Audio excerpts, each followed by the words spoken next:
இப்போ வாசிங்க உபாகமம் 31:8. கர்த்தர் தாமே உனக்கு முன்பாக போகிறவர், அவர் உன்னோட இருப்பார், அவர் உன்னை விட்டு விலகுவதும் இல்லை, உன்னை கைவிடுவதும் இல்லை, நீ பயப்படவும் கலங்கவும் வேண்டாம். கையை உயர்த்தி ஒரு அலையிலேயே சொல்லாமா? இன்னும் கம்பீரமா ஒரு அலையிலேயே சொல்லாமா? அருமையான கர்த்தருடைய பிள்ளைகளே, ஒரு அருமையான வாக்குத்தத்தத்தை இந்த 2024 வருஷத்திலே கர்த்தர் நமக்கு கொடுத்திருக்கிறார். அன்றைக்கு மோசேயின் மூலமாக இஸ்ரவேல் ஜனங்களுக்கு இதே வாக்குத்தத்தத்தை கர்த்தர் கொடுத்தார். இன்றைக்கு நம்முடைய சபையில் இருக்கிறதான ஊழியக்காரன் மூலமாக இந்த வாக்குத்தத்தத்தை கர்த்தர் நமக்கு கொடுத்திருக்கிறார். அதை எத்தனை பேர் விசுவாசிக்கிறீங்க?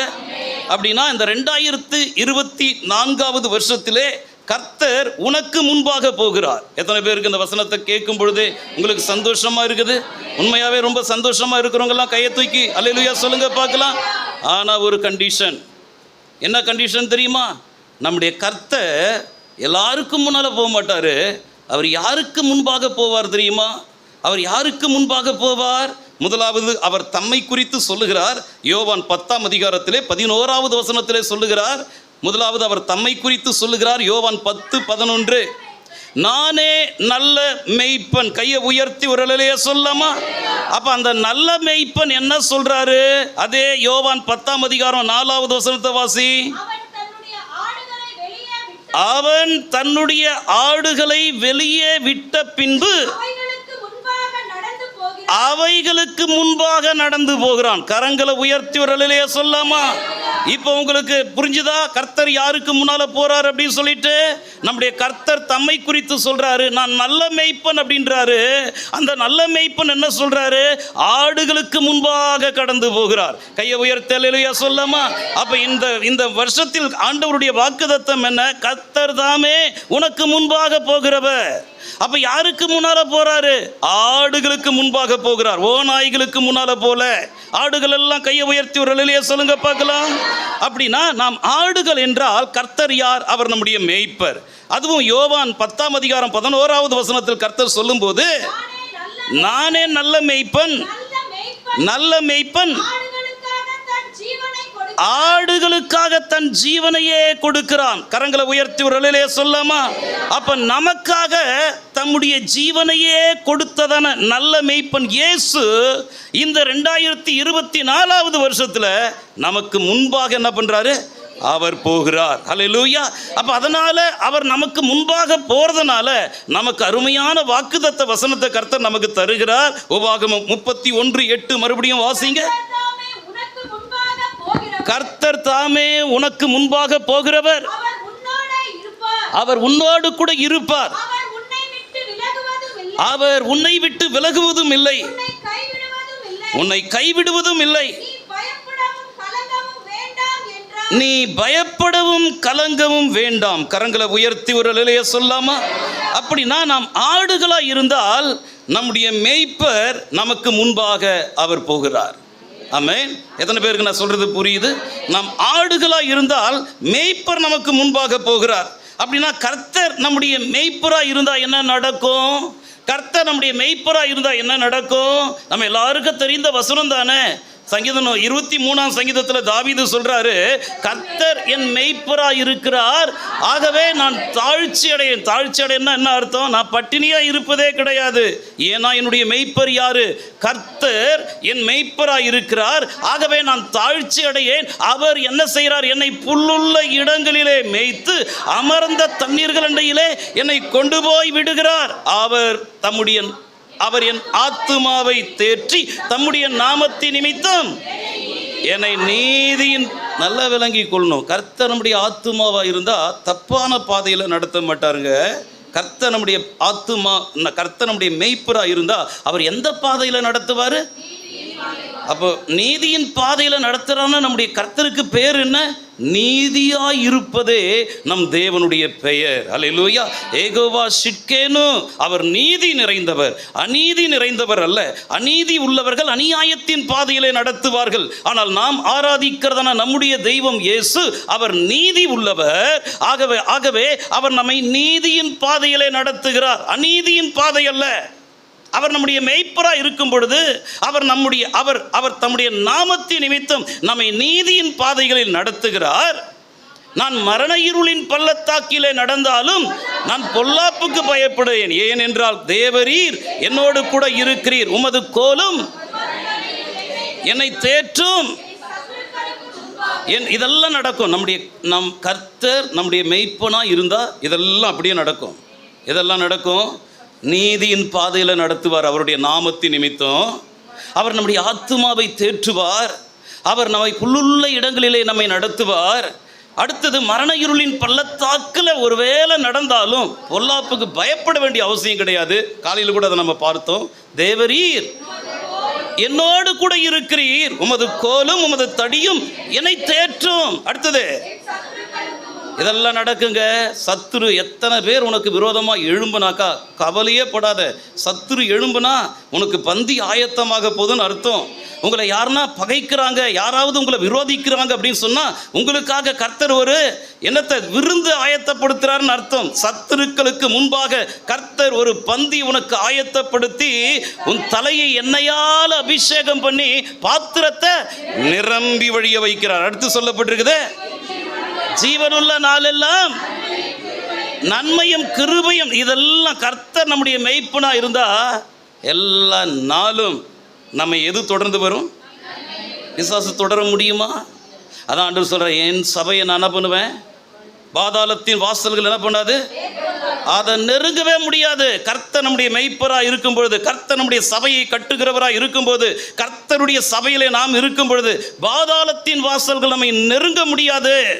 கர்த்தர் நம்முடைய மெய்ப்பராக இருக்கும் பொழுது நம்மை எது தொடர்ந்து வரும்? ஜீவனுள்ள நாளெல்லாம் நன்மையும் கிருபையும் நம்மை தொடர்ந்து வரும். கர்த்தர் நம்முடைய மெய்ப்பராக இருக்கும் பொழுது நாம் கர்த்தருடைய வீட்டிலே நீடித்த நாட்களாய் நிலைத்திருப்பேன். கையை உயர்த்தி ஒரு நிலையை சொல்லாமா? அருமையான கர்த்தருடைய பிள்ளைகளே, தாவீதுடைய ஆரம்பம் அற்பமாய் இருந்தாலும் அவன் ஆச்சரியப்படத்தக்க விதத்திலே ஆசீர்வதிக்கப்பட்டதற்கு காரணம் என்ன அப்படின்னு சொன்னா, அவன் தன்னுடைய சிறு வயதிலிருந்தே கர்த்தரை தன்னுடைய மெய்ப்பனாக அவன் வைத்திருந்தான். அவன் தன் சிறு வயது முதற்கொண்டு ஆடுகளை மேய்க்கிறவனாய் இருந்த பொழுது ஆடுகள் எல்லாம் அவனை நம்பிக்கொண்டிருக்க, அவனோ கர்த்தரை நம்பிக்கொண்டிருந்தான். ஆடுகள் எல்லாம் எப்படி நம்புது? என் மேய்ப்பன் எனக்கு நல்ல போஜனத்தை தருவார், என்னுடைய மேய்ப்பன் என்னை நல்ல வழியிலே நடத்துவார், என்னுடைய மேய்ப்பன் என்னை பத்திரமாய் பாதுகாப்பார் என்று தாவீது மேய்த்தன அந்த ஆடுகள் எல்லாம் தாவீதை நம்பிக்கொண்டிருக்க, அவனோ கர்த்தரை பார்த்து, ஐயா என் ஆடுகள். நான் யோசிப்பேன், என் பிள்ளைகளுக்கு ஆகாரத்தை செஞ்சு அந்த ஆகாரத்தை அப்படி ஊட்டி விடும்போது நான் யோசிப்பேன், நானே இவ்வளவு அன்பாக இருப்பேன் அப்படின்னா அப்போ தான் வசனம் எனக்கு ஞாபகம் வரும். பொல்லாதவர்களாகிய நீங்களே உங்கள் பிள்ளைகளுக்கு நல்ல ஈவுகளை எப்பா அபேல் வசனத்தை அவ்வளோ ப்ரிப்பேர் பண்ணுறியே, கண்ணீரோடு கூட இதில் ஒவ்வொரு பக்கமும் என்னுடைய கண்ணீரோடு கூட அந்த வசனத்தை எடுத்திருக்கிறேன்.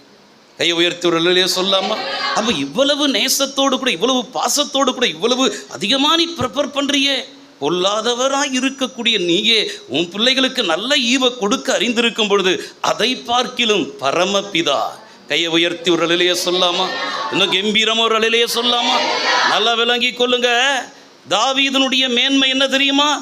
அவன் தனக்கு கிடைத்த அந்த கொஞ்ச ஆடுகளை அவன் பத்திரமாய் மேய்த்து கொண்டிருந்ததான அந்த நாட்களிலே அந்த ஆடுகள் எல்லாம், என் மேய்ப்பன் எனக்கு நல்ல புல்லை கொடுப்பான், என் மேய்ப்பன் என்னை நல்ல வழியிலே நடத்துவான், என் மேய்ப்பன் என்னை பத்திரமாய் பாதுகாப்பான் என்று ஆடுகள் எல்லாம் கபடமில்லாத ஆடுகள். அதுக்கு கத்த தான் தெரியும். எப்படி கத்தும்? எப்படி கத்தும்? கத்துறாங்க பாருங்க, அப்படி கத்தும். அடிச்சாக்கா மேனு கத்தும், முறைச்சாக்கா மேனு கத்தும், அதை திட்டினாக்கா மேனு கத்தும். திருப்பி திட்ட தெரியாது, திருப்பி அடிக்க தெரியாது, திருப்பி அதுக்கு என்ன பண்ண தெரியாது, முறைக்க தெரியாது. ஆடு எதுனா முறைக்குமா? நீ போட்டு ஆடை போட்டு அடின்னு அடிச்சுட்டு தழையை வெட்டி போட்டேன்னா அப்படி ஆவுன்னு சாப்பிடும். ஏன்? நீ என்ன அடிச்சியே, நீ கொடுக்குறத சாப்பிடுவேனா? ஆடு என்ன தான் மிதிச்சாலும் இதுதான் ஆட்டுக்கும் மனுஷனுக்கும் இருக்கிறதான வித்தியாசம். அதனால் யோவானை பார்த்து ஆண்டவர் சொல்கிறாரு, பேதுருவை பார்த்து ஆண்டவர் என்ன சொல்கிறாரு, நீ என்னிடத்தில் அன்பாக இருக்கிறாயா? அன்பாக இருக்கிறேன், என் ஆடுகளை மேய்ப்பாயாக. ஊழியக்காரனை கர்த்தர் அழைக்கும் போது, நீ என்னிடத்தில் அன்பா இருக்கிறாயா? நான் அன்பா இருக்கிறேன், என் ஆடுகளை மேய்ப்பாயாக. ஆடுகளை எங்கே ஆண்டவர்? நான் கொடுப்பேன், நான் உனக்கு ஆடுகளை கொடுப்பேன், உனக்கு நான் ஆட்டுக்குட்டிகளை கொடுப்பேன், அதை நீ மேய்க்கணும். அது ஒன்று கொடுக்கும்போது நீ எப்படி மேய்க்கிறன்னு பார்ப்பேன், 2 வரும்போது நீ எப்படி மேய்க்கிறன்னு பார்ப்பேன். அப்போ அந்த ஆடுகள் எல்லாம் தாவீதை நம்பிக்கொண்டிருக்க, அந்த தாவீதோ கர்த்தரை நம்பிக்கொண்டிருக்கிறான். அவனுக்கு கிடைத்ததன் அந்த கொஞ்சம் ஆடுகளை அவன் அருமையாய் மேய்த்து கொண்டிருக்கிறான். அதை கர்த்தர் யார் பார்க்கறது? அதை தகப்பன் பார்த்தானா? யார் பார்த்தது? இல்லை, அவன் கூட பிறந்த அண்ணன் தம்பிங்க பார்த்தானா? அவன் மேய்க்கிறான், அவன் ஆடு மேய்க்கிறதுக்கு தான் லாய்க்கு அப்படின்னு சொல்லி அவன் நினச்சான். ஆனால் நம்முடைய கர்த்தர் யார் தெரியுமா? கொஞ்சத்தில் உண்மையாக இருந்தா அநேகத்தில் அவன் அதிகாரியாய் கர்த்தர் மாற்றுவார். உனக்கு என்ன வேலையை நான் கொடுத்தாலும் சரி, என்ன காரியத்தில் இருந்தாலும் சரி, அதில் என்னத்தை எதிர்பார்க்கிறார் நம்மிடத்தில் ஆண்டவர்? உண்மையை எதிர்பார்க்கிறார். உண்மை பிசகுச்சுனா, நீதி பிசகுச்சுனா, பரிசுத்தத்திலிருந்து நீ பிசகிட்ட அப்படின்னா, அந்த நீதியின் பாதையிலிருந்து நீ பிசகிட்ட அப்படியும் இப்படியும் வாழ்ந்துருவோம். இதுவும் எனக்கு வேணும், அதுவும் எனக்கு வேணும், 2ஆம் கட்ட நிலைமையில் நீ இருந்த அப்படின்னா, டிமிக்கி கொடுப்ப அப்படின்னா, கொடுப்பார் உனக்கு. எப்போ கொடுப்பார்? ஃப்யூச்சர், உன் எதிர்காலம். இப்போ நீ நான் சாதிச்சிட்டேன் அப்படின்னு நினைக்கலாம். ஆனால் நாளைய தினம் ஒன்று இருக்குது. எத்தனை பேருக்கு நான் சொல்கிறது புரியுது? நாளைய தினம் ஒன்று இருக்குது. அந்த நாளைய தினத்தில் நீ வட்டியும் முதலமாக என்ன பண்ணணும்? நீ கொடுக்கணுமே. கர்த்தர் அதை வாங்குவார், உனக்கு கர்த்தர் காட்டுவார் வேலையை. அதனால் சிறு வயது முதற்கொண்டு நாம் என்ன செய்யணும்? ஆண்டவருடைய வசனத்தை அறிகிறதான நாட்கள் முதற்கொண்டு நம்மை முழுவதுமாய் கர்த்தருக்கு ஒப்பு கொடுக்கணும். தாவீது அப்படி தான் கர்த்தருக்கு ஒப்பு கொடுத்தான். ஒப்பு கொடுத்துட்டு அவனுக்கு, தாவீதுக்கு கர்த்தர் கொடுத்ததான அந்த கொஞ்சம் ஆடுகள் மேலே கண்ணும் கருத்துமாக இருந்து அதை பத்திரமாய் அவன் மேய்க்கிறத பரலோகத்தில் இருக்கிறதன கர்த்தர் பார்த்துட்டு, எப்பா நீ ஆடுகளை மேய்ச்சது போதும், நீ என் ஜனங்களை மேய்க்க வேண்டும் என்று சொல்லி அவருடைய ஜனமாகி இஸ்ரவேல் ஜனங்களை மேய்க்கும்படியாக ஆடுகளுக்கு பின்பாக அலைந்து கொண்டிருந்ததான, கரவலாடுகளுக்கு பின்பாக அலைந்து கொண்டிருந்ததான தாவீதை ஆண்டவர் எப்படி அழைக்கிறார்? சங்கீதம் 78ஆம் சங்கீதத்திலே 70 72 வசனம் வரைக்கும் வாசியுங்கள். சங்கீதம் 78ஆம் சங்கீதம் 70 72 வசனம் வரைக்கும் வாசியுங்க. தம்முடைய தாசனாகிய தாவீதை தெரிந்து கொண்டு எங்க கர்த்தர் எடுக்கிறார் பாருங்க. ஆட்டு தொழுவங்களில் இருந்து கர்த்தர் அவனை எடுத்தார். கரவல் ஆடுகளின் பின்பாக திரிந்து கொண்டிருந்ததன அவனை தம்முடைய ஜனமாகிய யாக்கோபையும்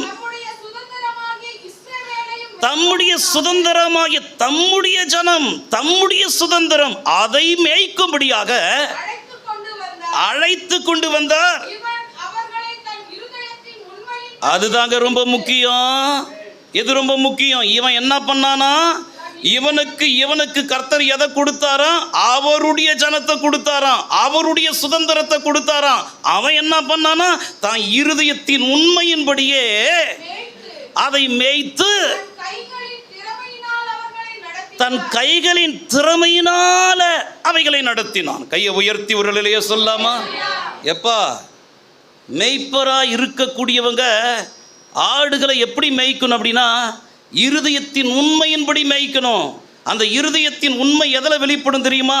இருதயத்தின் நிறைவு வாயிலே வார்த்தையாக வெளிப்படும். அதான் ஒருத்தன் சொல்லும்போது சொல்றான், என் வாயின் வார்த்தைகள் என் இருதயத்தின் உண்மைக்கு ஒத்திருக்கும் அப்படின்னு சொல்றான். உதட்டில் ஒன்று வச்சுக்கிட்டு, நீ உள்ளத்தில் ஒன்று வச்சுக்கிட்டு உதட்டில் ஒன்று பேசினா உன்னை மனுஷனும் நம்ப முடியாது, கர்த்தரும் நம்ப முடியாது. வெளிப்படையாக பேச வேண்டும். இருதயத்தில் இருக்கிறதான அந்த உண்மையின்படியே ஆண்டவர் நமக்கு கொடுத்த குடும்பத்தை நடத்த வேண்டும். நம்முடைய இருதயத்தில் இருக்கிற உண்மையின்படியே ஆண்டவர் கொடுத்ததான சபையை நடத்த வேண்டும்.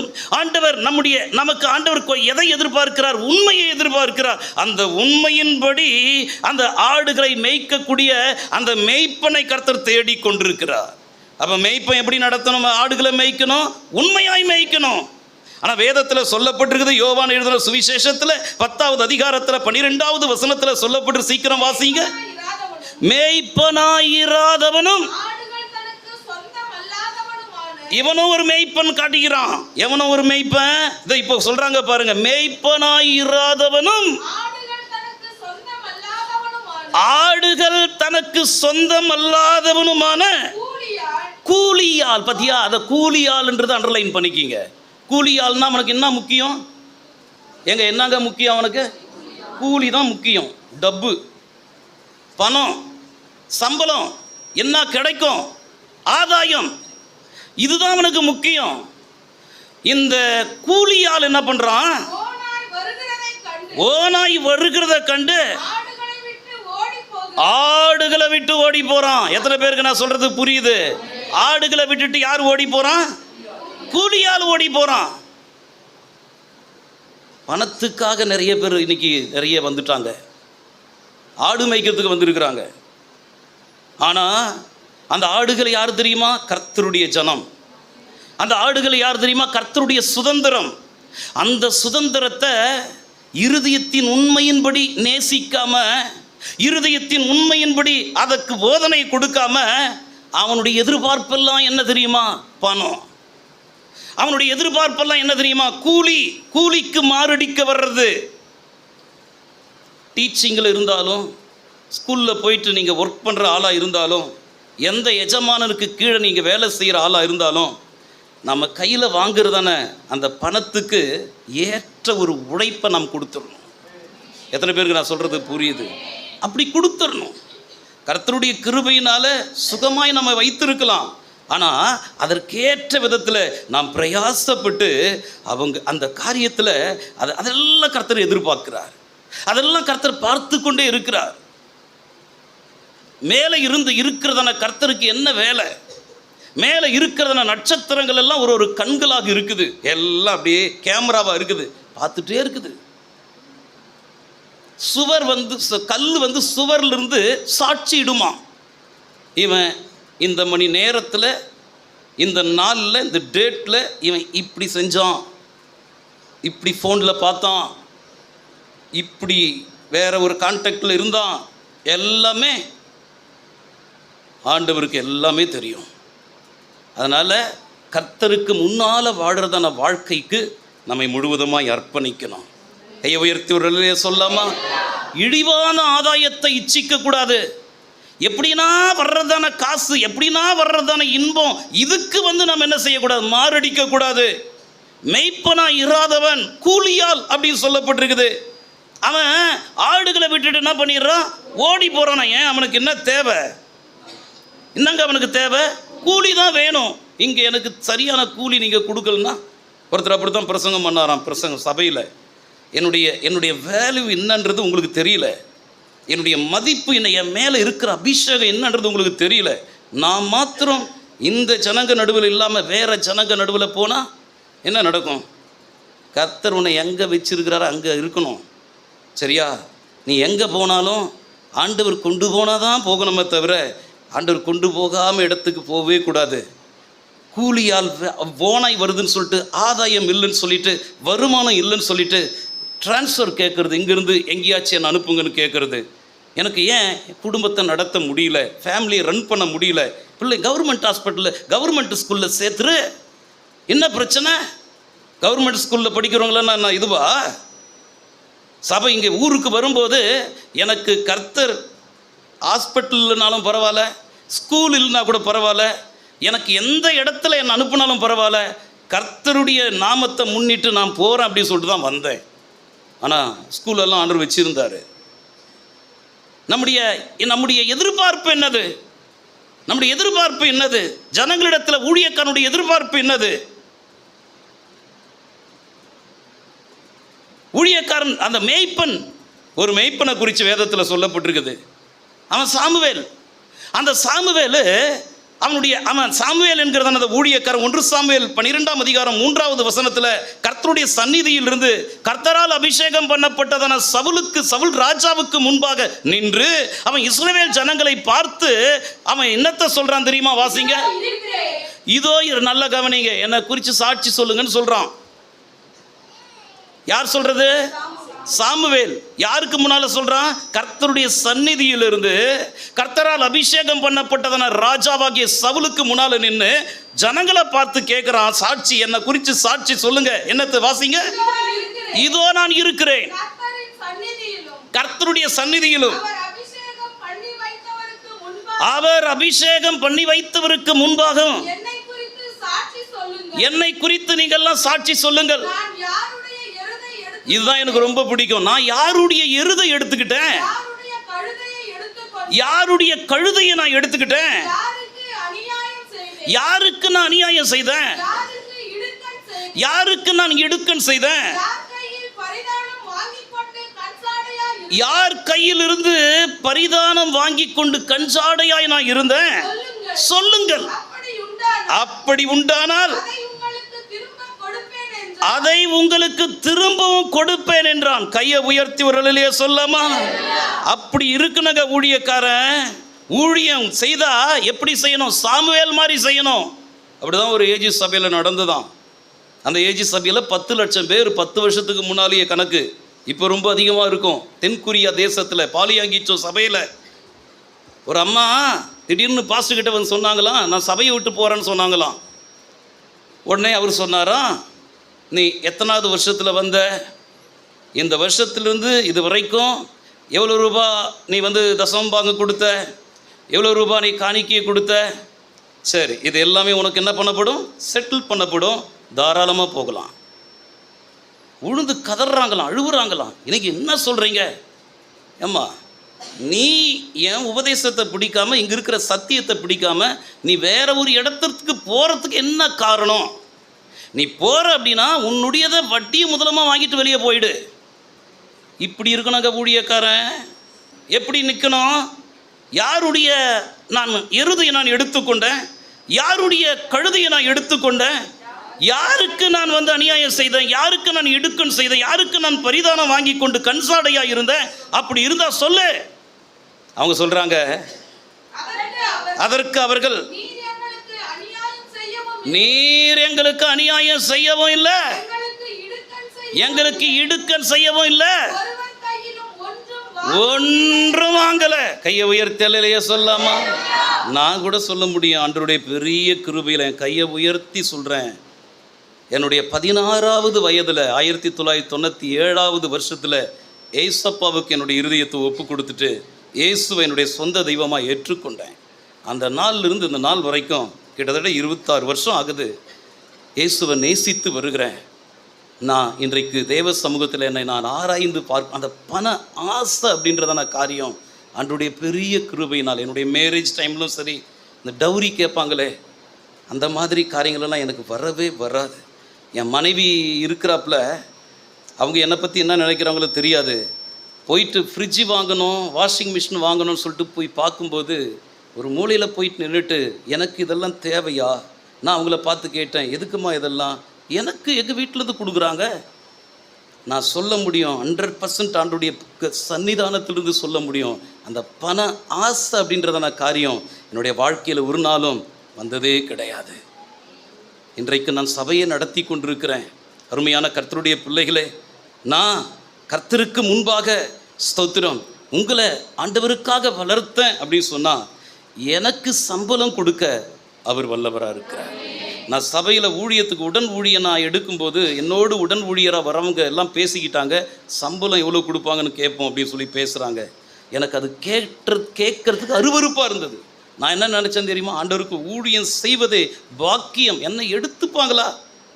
நான் அதுக்கு தகுதியான ஆள் தானா?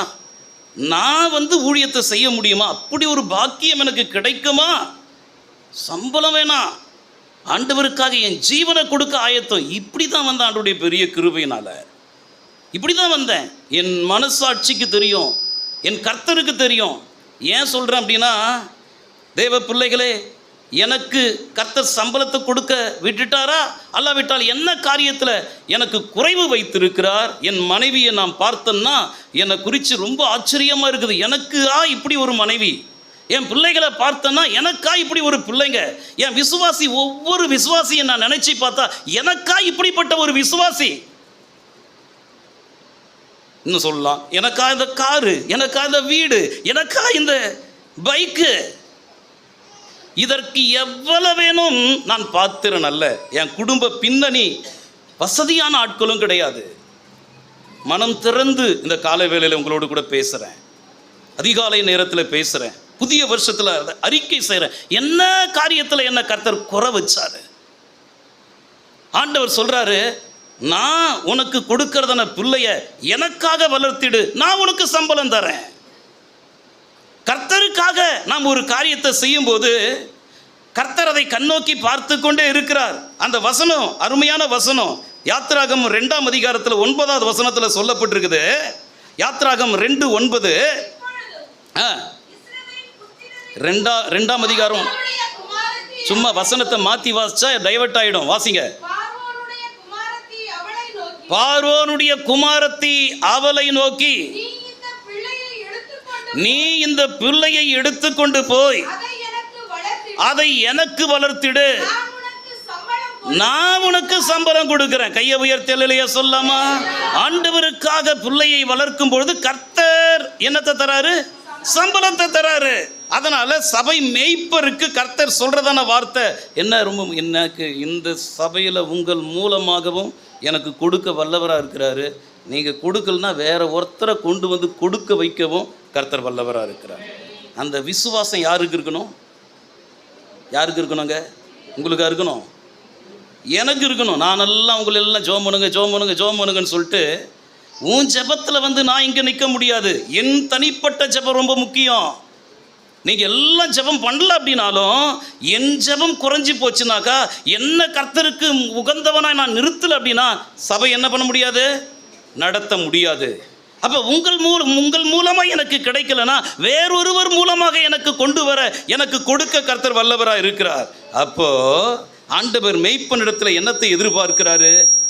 மெய்ப்பனிடத்தில் கர்த்தர் என்னத்தை சொல்கிறாரு? நீதிமொழிகளில் சொல்லப்பட்டிருக்குது 27ஆம் அதிகாரத்தில் 23வது வசனத்தை வாசிங்க. நீதிமொழிகள் 27, 23. சீக்கிரம் நல்லா கம்பீரமாக வாசிங்க. உன் ஆடுகளின் நிலைமையை நன்றாய் அறிந்து கொள், உன் மந்தையின் மேல என்ன பண்ணு? கவனமாயிரு. கையை உயர்த்தி உரலிலே சொல்லாமா?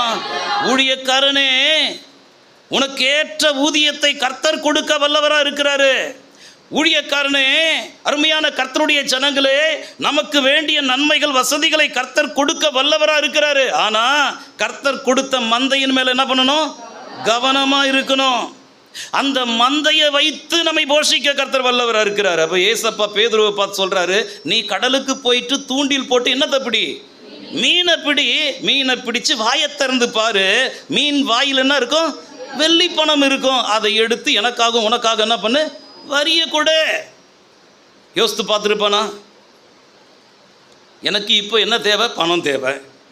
ஆண்டவர் அவனை பார்த்து சொல்ற வித்தியாசமான விதத்தில் சொல்றாரு, மீனை பிடி. மீன் வாயில் என்ன இருக்கும்? பணம் இருக்கும். ஆட்டை பிடி. ஆடு என்ன கொடுக்கும்? குட்டியை கொடுக்கும். ஆடு என்ன கொடுக்கும்? பால் கொடுக்கும். இதெல்லாம் யாருக்கு போதுமானது? யாருக்கு போதுமானது? மேய்ப்பருக்கு போதுமானது. என் குடும்பத்துக்கு போதுமானது. வயல் வாங்குவதற்கு போதுமானது. பாருங்க, அதே அதிகாரத்தில் சொல்லப்பட்டிருக்குது. நீதிமொழிகள் 27ஆம் அதிகாரத்தில் 26, 27. பாத்தீங்களா? ஆட்டுக்குட்டிகள் உனக்கு என்னத்தை கொடுக்கும்? வஸ்திரத்தை, ட்ரெஸ் கொடுக்குமா ஆட்டுக்குட்டிகள். அப்புறம் கடாக்கள். நீ போய் ஒரு வயலை, ஒரு சபையை, ஒரு இடத்தை வாங்கினா அதற்குரியதான கிரயம் எங்கிருந்து கிடைக்கும்? கடாக்கள் இடத்திலிருந்து உனக்கு கிடைக்கும். வெள்ளாட்டு பால் உன் ஆகாரத்துக்கும், உன் வீட்டாரின் ஆகாரத்துக்கும், உன் வேலைக்காரிகளின் பிழைப்புக்கும் போதுமானபடி இருக்கும். கையை உயர்த்தி ஒரு நிலையை சொல்லாமா? அப்ப மேய்ப்பர்கள் உண்மையாய் ஆடுகளை மேய்த்தால் அவர்களை மேய்க்க கர்த்தர் வல்லவராக இருக்கிறார். எங்க ஆமேன் வருது? தூக்கம் தான் வருது பாஸ்டர். வேளாங்கண்ணி சிஸ்டர், தூக்கம் வருதா சிஸ்டர்? மேய்ப்பர்கள் உண்மையாய் ஆடுகளை மேய்த்தால் கர்த்தர் மேய்ப்பர்களை மேய்க்க வல்லவராக இருக்கிறார். புரிஞ்சவங்க எல்லாம் கையை உயர்த்தி ஒரு நிலையை சொல்லுங்க பார்க்கலாம். மேய்ப்பர்கள் எதை மேய்க்கணும்? ஆடுகளை மேய்க்கணும். அவனை யார் மேய்க்கணும்? கர்த்தர் மேய்க்கணும். கையை உயர்த்தலையிலேயே சொல்லாம, ஆடுகளை உண்மையாய் மேய்ப்பன் மேய்த்தால் அந்த மேய்ப்பனை கர்த்தர் மேய்க்க வல்லவராக இருக்கிறார். அப்படின்னா அருமையான கர்த்தருடைய பிள்ளைகளே, இந்த 2024 வருஷத்தில் ஆடுகளுக்கு முன்பாக மாத்திரமல்ல, உண்மையாய் ஆடுகளை மேய்க்கிற மேய்ப்பர்களுக்கு முன்பாகவும் கர்த்தர் போகிறார். எத்தனை புரியுதோ தெரியல. கர்த்தர் யாருக்கு முன்னால போறாரு? ஃபர்ஸ்ட் பாயிண்ட் ஆடுகளுக்கு முன்னால போறாரு. இப்ப ரெண்டாவது பாயிண்ட் என்ன தெரியுமா? உண்மையாய் ஆடுகளை மேய்க்கிற மேய்ப்பனுக்கு முன்பாக இந்த வருஷத்துல யார் போறது? கர்த்தர் போகிறார். புரிஞ்சவங்க எல்லாம் கரம் உயர்த்தி உரலிலே சொல்லாமா? வேதத்துல ஒரு மெய்ப்பன் இருக்கிறான். அந்த மெய்ப்பன் உங்களுக்கு தெரியுமா? கோரேஸ் என்கிறதான மெய்ப்பன். அந்த கோரேஸ் என்கிறதான அந்த மெய்ப்பன், அவனுக்கு ஒரு வாக்குத்தத்தத்தை கர்த்தர் தராரு. ஏசாயா 45 அதிகாரம் 2வது வசனம் வாசிங்க. ஏசாயா 45:2. நான் உனக்கு முன்னே போய், அந்த வாக்குத்தத்தத்தோடு இசைந்து இந்த வாக்குத்தத்தம் வரும். நல்லா அண்டர்லைன் பண்ணிக்கணும். நான் உனக்கு, இது யாருக்கு கொடுக்கிற வாக்குத்தத்தம் தெரியுமா? அது ஆடுகளுக்கு கொடுத்த வாக்குத்தத்தம். இது மேய்ப்பனுக்கு கொடுக்கிற வாக்குத்தத்தம். என்ன வாக்குத்தத்தம்? நான் உனக்கு முன்னே போய் கோணலானவைகளை செவ்வையாக்குவேன். கைகளை உயர்த்தி ஒரு அலையிலே சொல்லாமா? அப்ப இந்த வாக்குத்தத்தம் யாருக்கு கொடுத்த வாக்குத்தத்தம்? மேய்ப்பன். அந்த மேய்ப்பனுக்கு பேர் என்னது? கோரேஸ். இப்ப வாசிங்க ஏசாயா 44:28. கோரேசை குறித்து அவன் என்ன மாதிரி ஆண்டவர் சொல்றாரு பாருங்க. என்னுடைய இருதயத்துக்கு ஏற்ற மேய்ப்பனை நான் உனக்கு கொடுக்கும்படி ஊரில் ஒருத்தனை ஆண்டவர் செலக்ட் பண்றாராம். வம்சத்துல ஒரு 2 பேரை செலக்ட் பண்றாராம். செலக்ட் பண்ணி எங்க கொண்டு வராராம்? சீயோனுக்கு கொண்டு வராராம். என்னுடைய இருதயத்துக்கு ஏற்ற மேய்ப்பனை என்ன பண்ணுவேன்?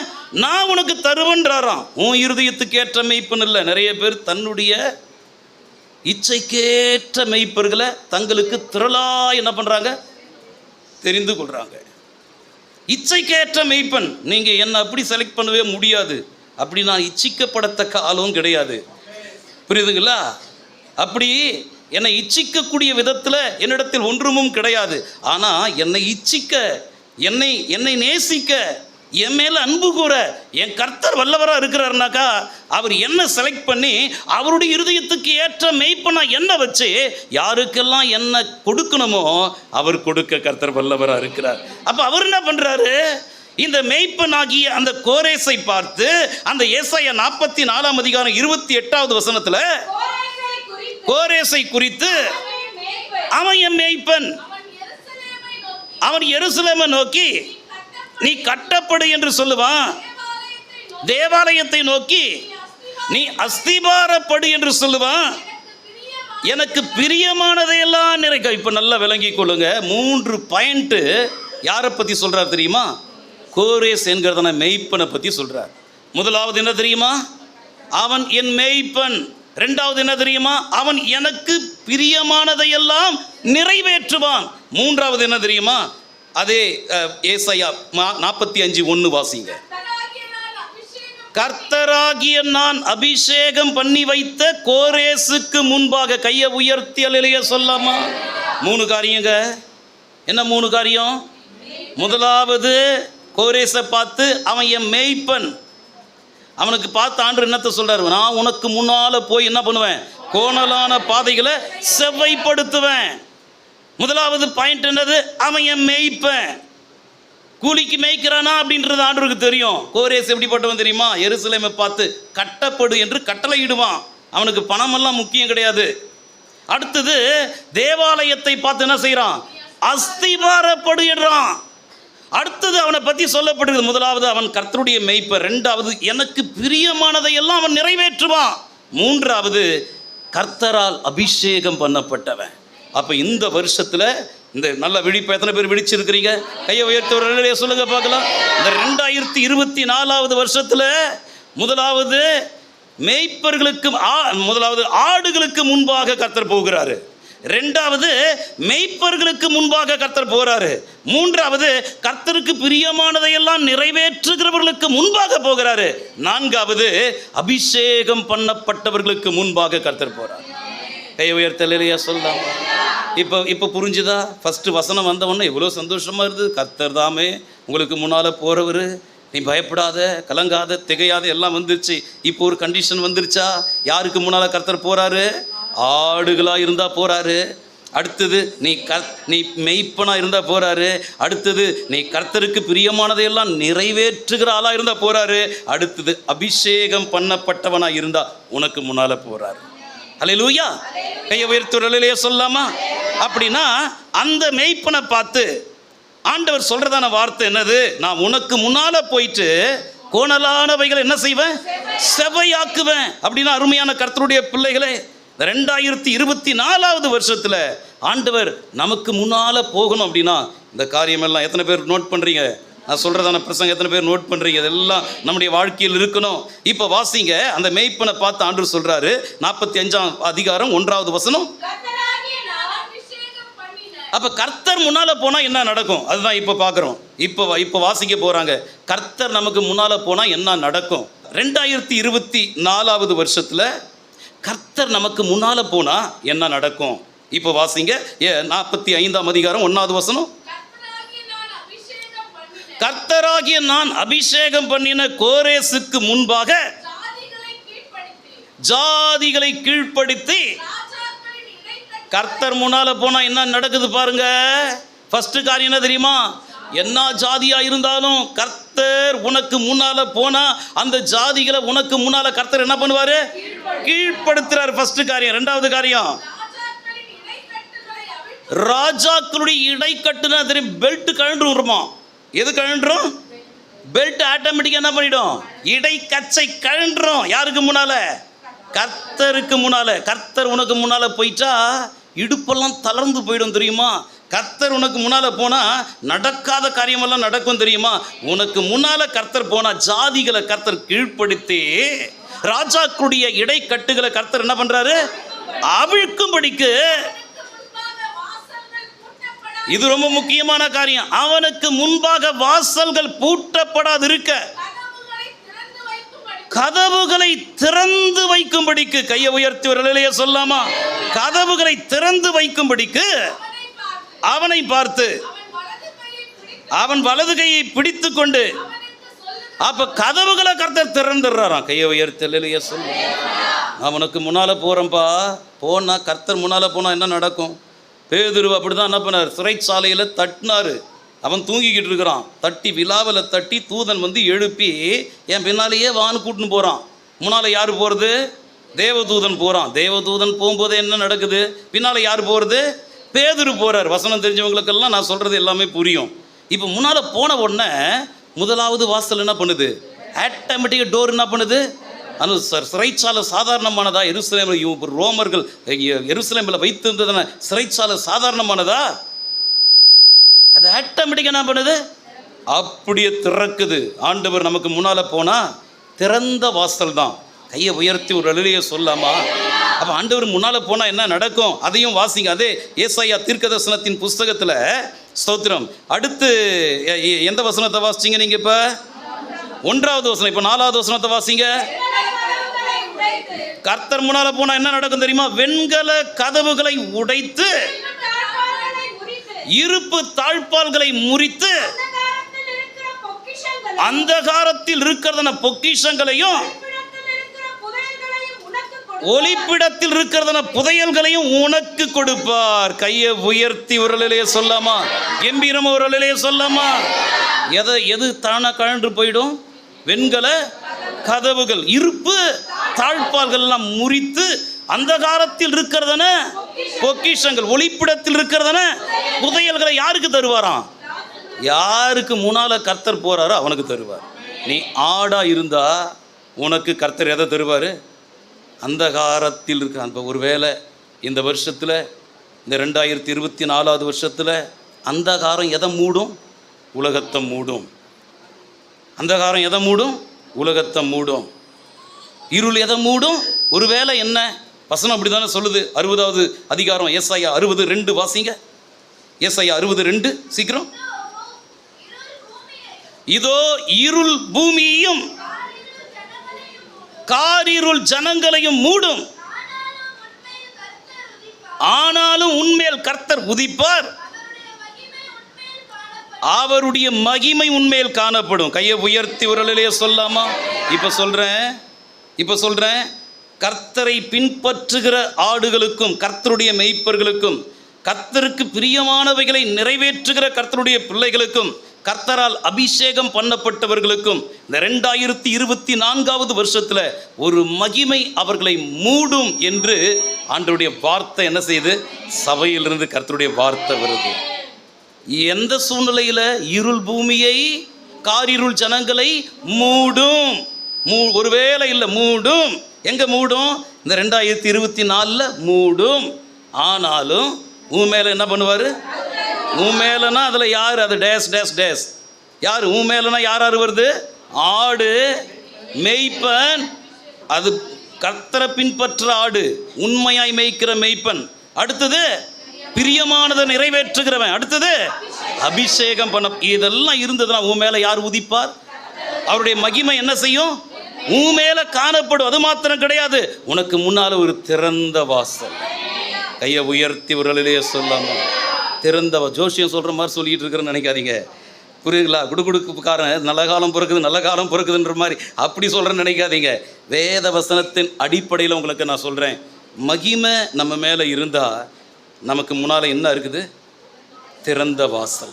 கையை உயர்த்தி ஒரு ரிலே சொல்லாமா? சரி, யாருக்கு முன்னால திறந்த வாசல்? அதையும் வசனத்தை கொஞ்சம் தோண்டி பார்க்கணும். வெளிப்படுத்தின விசேஷம் 3ஆம் அதிகாரம் 8வது வசனத்தை வாசிங்க.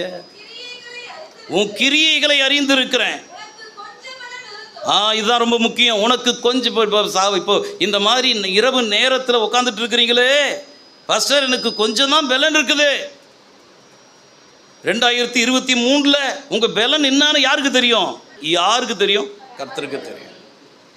ஆனா நீ பலனா இருந்தியோ பலவீனனா இருந்தியோ, வார்த்தை வருது, உனக்கு கொஞ்சம் பலன் இருந்தும் நீ என் நாமத்தை மறுதலியாம என் வசனத்தை நீ கை கொண்டபடியினால, இதோ அருமையா என்னுடைய மனைவி எடுக்கும்போது எடுத்தாங்கல்ல, வசனத்தை என்ன பண்ணணும்?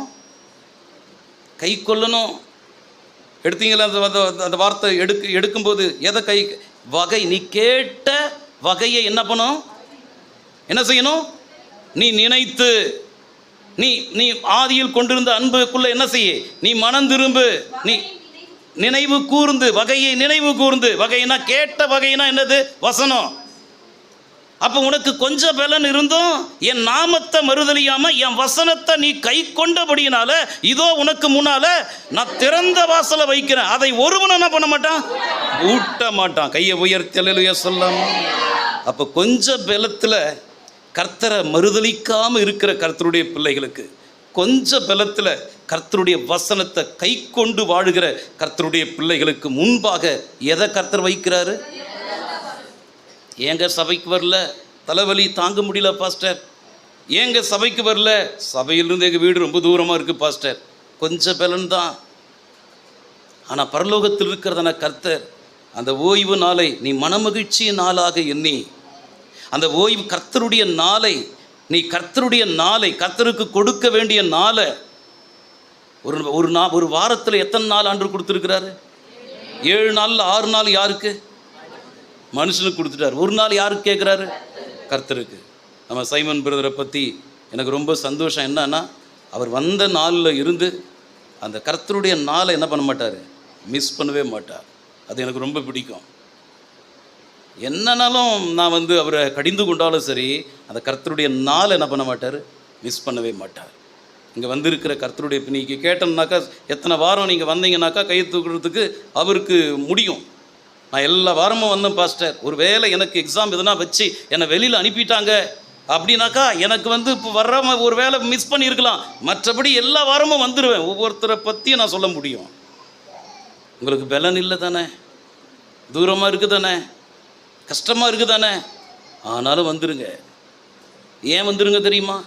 அந்த வாரத்தில் நீ வர முடியாமல் நீ மிஸ் பண்ணுற பற்றியா, நீ வர முடியாத அதை அவாய்ட் பண்ணுற பற்றியா, அந்த நாளில் தானே உனக்காக ஒரு கிரீடத்தோடு கர்த்தர் இந்த இடத்தில் இறங்கி வருவார். அதை நீ மறந்துடாதீங்க.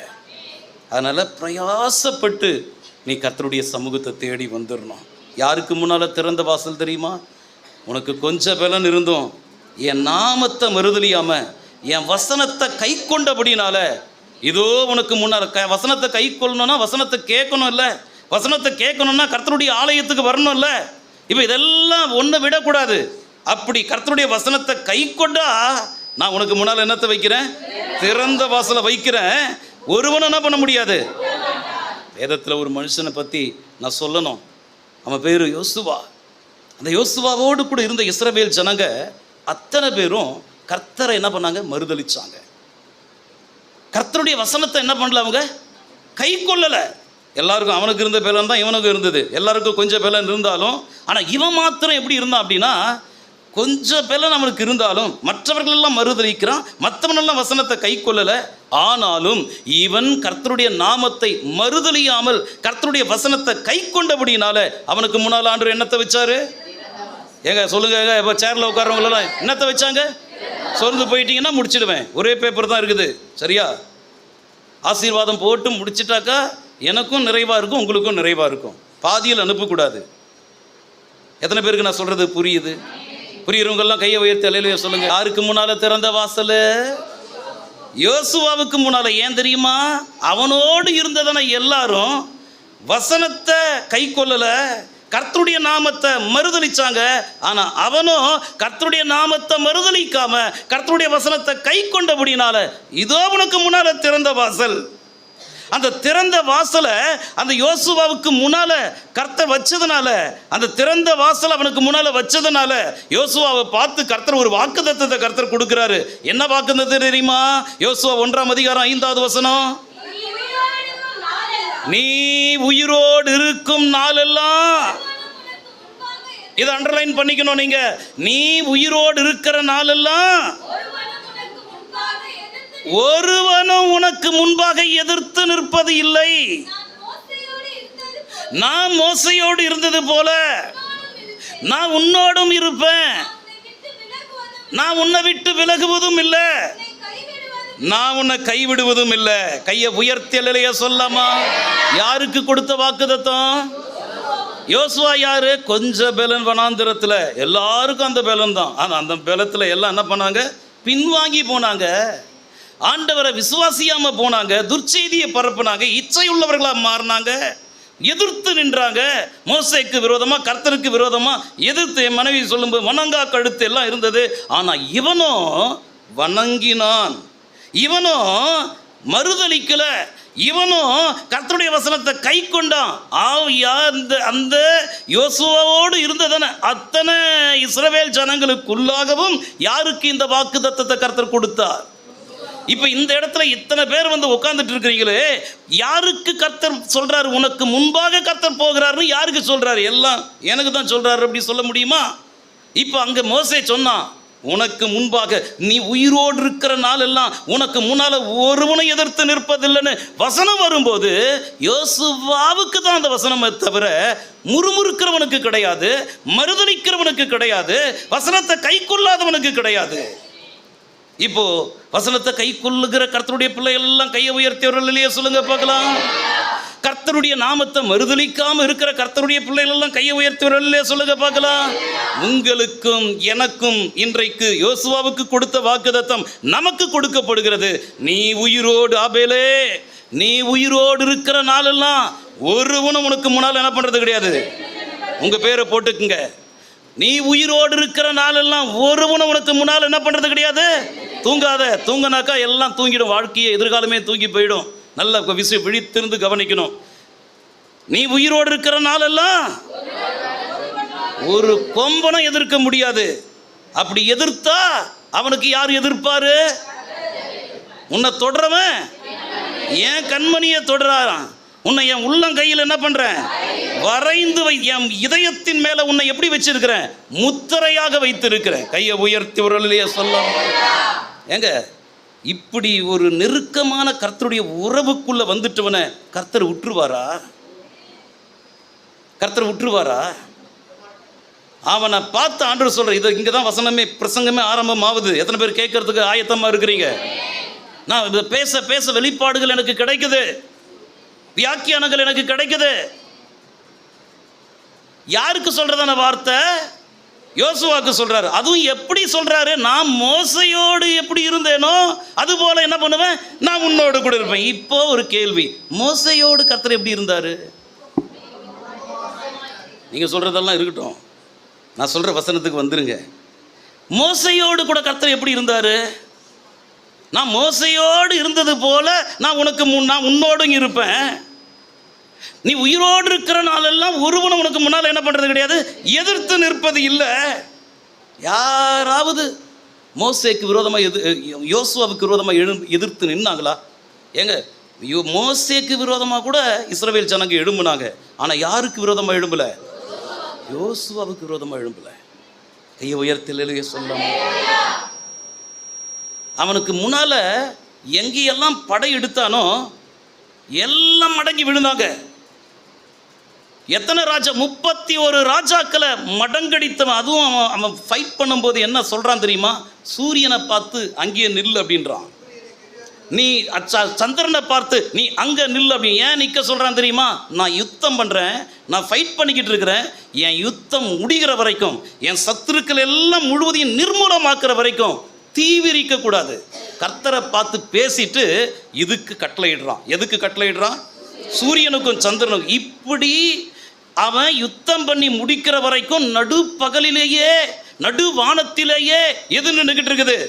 சூரியனும் சந்திரனுக்கு. வேதம் சொல்லுகிறது, இப்படி ஒரு மனுஷனுடைய சொல்லை கேட்டு கர்த்தர் இப்படி செய்தது யாருக்குமே கிடையாது.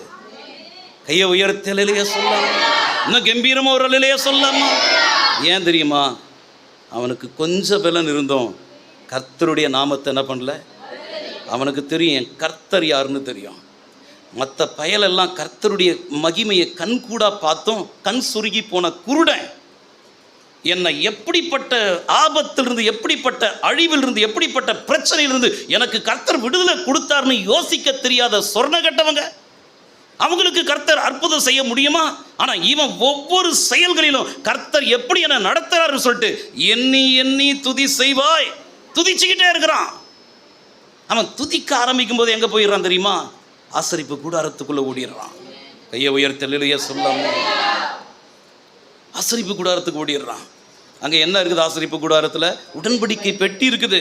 உடன்படிக்கை பெட்டிக்குள்ளே என்ன இருக்குது? கர்த்தருடைய வார்த்தை இருக்குது. ஆரோனுடைய துளிர்த்த கோல் இருக்குது. மண்ணா வைக்கப்பட்ட பொற்பாத்திரம் இருக்குது. இதெல்லாம் அங்கே இருக்குது. எங்கே இருக்குது? ஆசரிப்பு கூடாரத்தில்.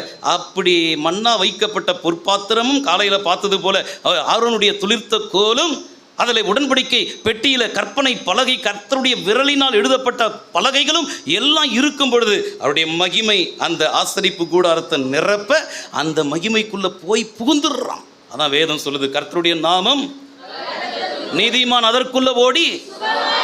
இப்படி யாருன்னா ஒரு மனுஷன் இருக்குமா? முடியுமா? ஒருவனும் உனக்கு முன்னால் எதிர்த்து நிற்பதில்லை. அந்த பாயிண்ட் ரொம்ப முக்கியம். மோசையோடு நான் இருந்தது போல உன்னோடு இருப்பேன். இப்போ மோசையோடு கூட கர்த்தர் எப்படி இருந்தாரு? அது ரொம்ப முக்கியமான வார்த்தை. யாத்ராகமம் 33ஆம் அதிகாரம் 19வது வசனம். யாத்ராகமம் 33:19. அதற்கு அவர் என்னுடைய தயையெல்லாம் யாரை பார்த்து சொல்றாரு? ஆண்டவரே மோசையை பார்த்து சொல்றாரு. மோசையோடு கூட கர்த்தர் எப்படி இருந்தார் தெரியுமா? இப்ப சொல்றாரு பாருங்க, மோசையை பார்த்து, என் தயையெல்லாம் நான் உனக்கு முன்பாக கடந்து போக பண்ணி கர்த்தருடைய நாமத்தை. கையை உயர்த்தி உரலே சொல்லாம. மோசை இப்போ அந்த ஒரு பாயிண்ட் போதும். மோசைக்கு முன்னால மோசையோடு எப்படி இருந்தா தெரியுமா கர்த்தர்? மோசைக்கு முன்னால கர்த்தருடைய தயை கடந்து போனது. கையை உயர்த்தலையே சொல்லாம.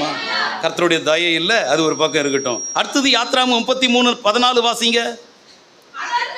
அதற்கு அவர், என் சமூகம் உனக்கு முன்பாக செல்லும், நான் உனக்கு இளைப்பாறுதல். இப்போ மோசையோடு கர்த்தர் எப்படி இருந்தா தெரியுமா? அவனுக்கு இளைப்பாறுதல் கொடுக்கிறவராகவும் அவனுக்கு முன்பாக கர்த்தருடைய சமூகம் கடந்து செல்லத்தக்கதாகவும் கர்த்தர் மோசையோடு கூட இருந்தார். கையை உயர்த்த சொல்லாமா. அடுத்து மோசையோடு கர்த்தர் எப்படி இருந்தாரு? 23ஆம் அதிகாரம் யாத்ராகமம் 20 வாசிங்க. 20 வாசிங்க. யாத்ராகமம் 23:20. நம்ம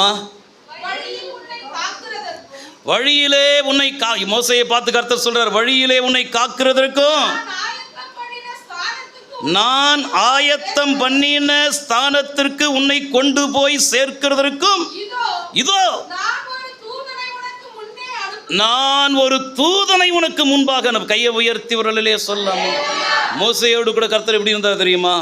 அவனுக்கு முன்னால கர்த்தருடைய தயை கடந்து போச்சு, அவனுக்கு முன்னால கர்த்தருடைய சமூகம் கடந்து போச்சு, அவனுக்கு கர்த்தர் இளைப்பாறுதலை தந்தாரு. அடுத்தது மோசேயோடு கூட கர்த்தர் எப்படி இருந்தா தெரியுமா? அவனுக்கு முன்னால யார் அனுப்பினாரு? தூதனை கர்த்தர் அனுப்பினார். இன்றைக்கு வார்த்தை வருது நமக்கு எல்லாருக்கும். என்ன வார்த்தை வருது தெரியுமா? நீ ஆடா இருந்தா, கர்த்தரை பின்பற்ற ஆடா இருந்தா, நீ உண்மையாய் மேய்க்கக்கூடிய மேய்ப்பனா இருந்தா, நீ கர்த்தருக்கு பிரியமானதை நிறைவேற்றுகிறவனா இருந்தா, நீ அபிஷேகம் பண்ணப்பட்ட கர்த்தருடைய பிள்ளையா இருந்தா, உனக்கு முன்னால கர்த்தர் யார் அனுப்புறாரு? இந்த 2024 வருஷத்துல தூதனை கர்த்தர் உனக்கு முன்னால் அனுப்புறாரு.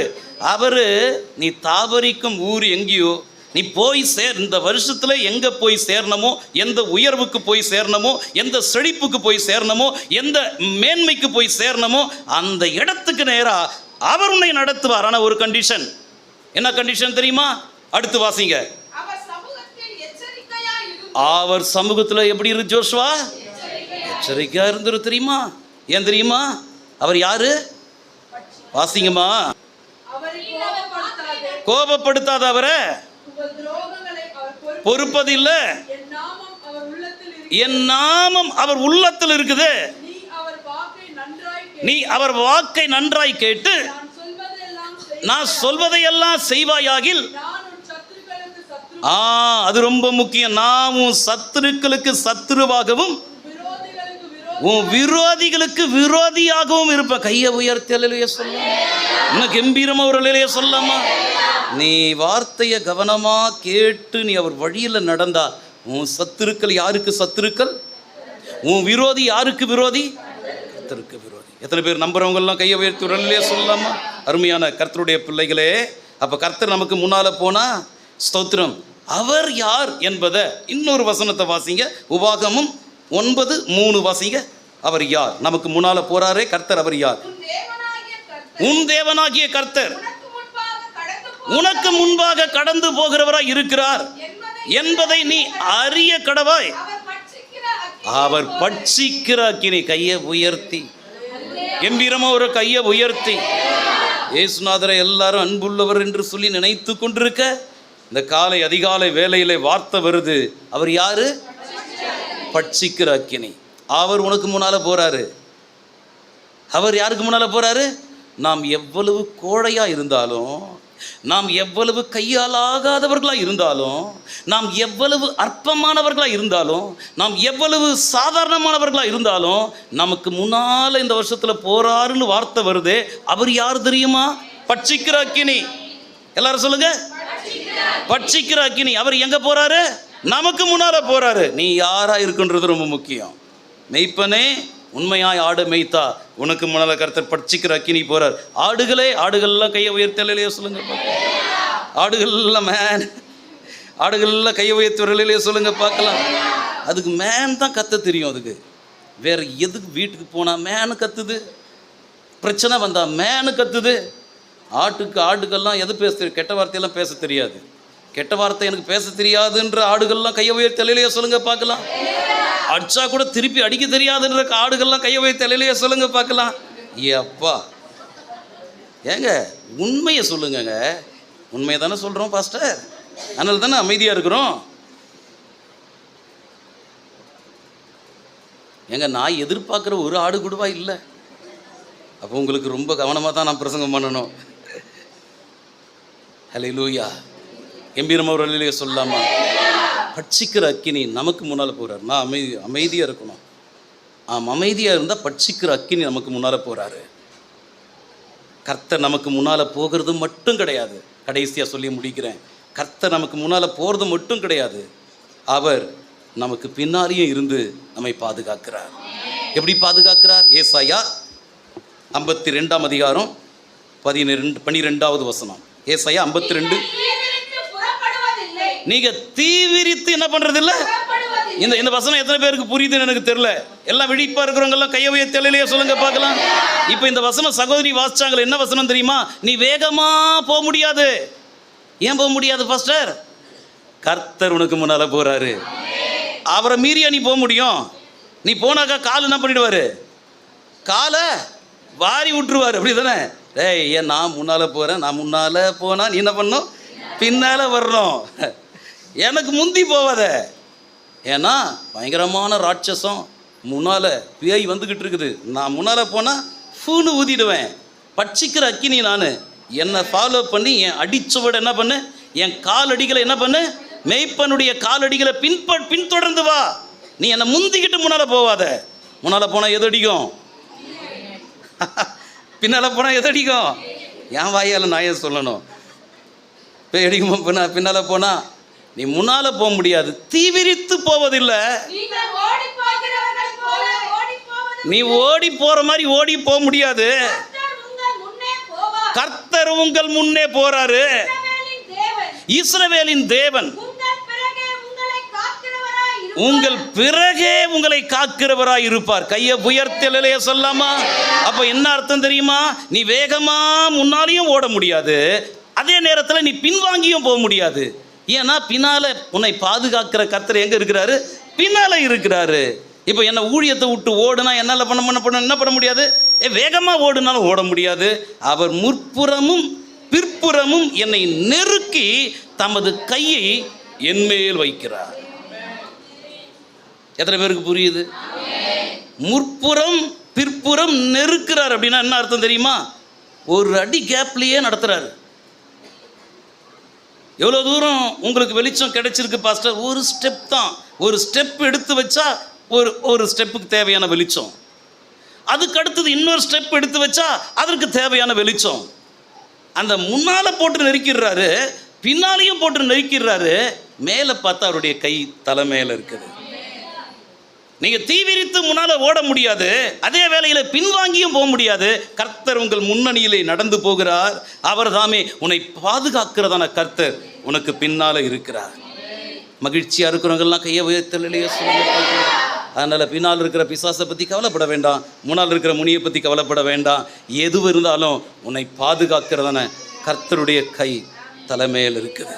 எல்லாரும் எழுந்து நிற்போம், எல்லாரும் எழுந்து நிற்போம். ஆண்டவர் உங்களை ஆசீர்வதிப்பார்.